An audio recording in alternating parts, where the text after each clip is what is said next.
Margaret O'Mara. I'm Associate Professor of History at the University of Washington in Seattle. You were on a panel the other night talking about the first 100 days.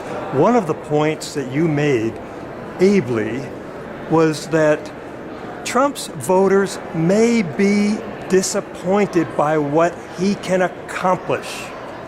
Elaborate on that. Why is that? That's right. And, in many ways, Trump, for all his rule breaking, was very much like his predecessors in coming into office, making really bold promises about fixing the economy, bringing back jobs, and bringing them back quickly.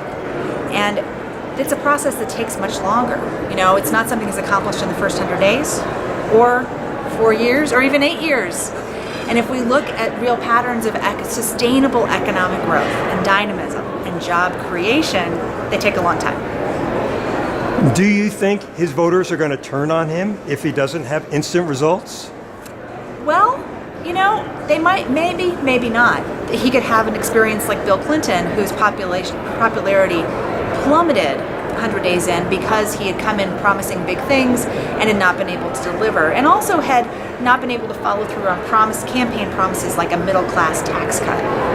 Or he could be like Ronald Reagan, who legislatively didn't get a lot done in the first 100 days, in part because he had a very strong Democratic leadership in Congress that was pushing against his agenda. But he won the PR war. He remained very popular. Also, not only because it helped getting shot. Exactly. I'm sorry, but that was that really helped him. Not only, yes, it was the big boon was the assassination attempt by John Hinckley at the end of March, which Reagan not only survives, but survives making jokes with the doctors and kind of solidifies this image he has with the American public. All right. Historians generally don't like to make predictions. We like to talk about the past. So let's talk about the past.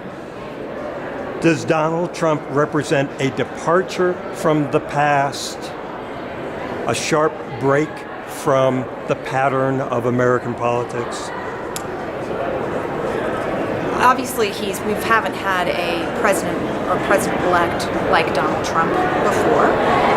The closest, we have had presidents who have not been politicians before. We had Dwight Eisenhower, but Dwight Eisenhower was a lifetime military man who had a distinguished career and had run, the campaign in Europe. But Eisenhower and Trump are alike in that they looked to the business community for their cabinet. Eisenhower's cabinet picks included, people from various lines of business. It was the moniker was eight millionaires and a plumber. The plumber being the Secretary of Labor, who was the head of the Plumbers Union. So looking outside Washington for support, there's some commonalities, but Trump is a kind of celebrity candidate in the way that Ronald Reagan was, or even Teddy Roosevelt was, someone who was very, very good at directly engaging the press, giving them lots of things to write about and talk about, and also directly engaging with voters in the way that actually both Roosevelts did. Franklin Roosevelt famously talking directly to American voters during his first 100 days and after, and garnering a great deal of popular support. I don't want to just leave it there because I don't want you to be hounded out of Seattle, where you live and where I live. Eisenhower was a rational human being. People would deliver papers in front of him or make arguments in front of him, and he dealt with facts. Donald Trump does not seem to read papers, whether it's scholarly papers or just even newspapers. He seems to be wedded much more to what he sees on the shows as he talks about it on TV, and he certainly doesn't take the rational approach of Eisenhower. So do you want to talk about that part of this? The American political history has had lots of figures like Donald Trump, these populist, anti-intellectual figures who don't have much patience for facts or pointy-head elites or college professors and what the establishment has to say. We have not had one of those figures elected president. We have had kind of anti-intellectuals, political figures, and people who were sort of self-styled, homespun men of the people in the presidency before, but that was mostly in the 19th century when the presidency was not as powerful and not as influential. So yes, we are at a really critical moment, and I think historians and everyone else is going to be watching very carefully, and now more than ever, history does matter, a full understanding of the past, a proper understanding of what it does take to be president. And the American politics is a business of compromise and a business of patience.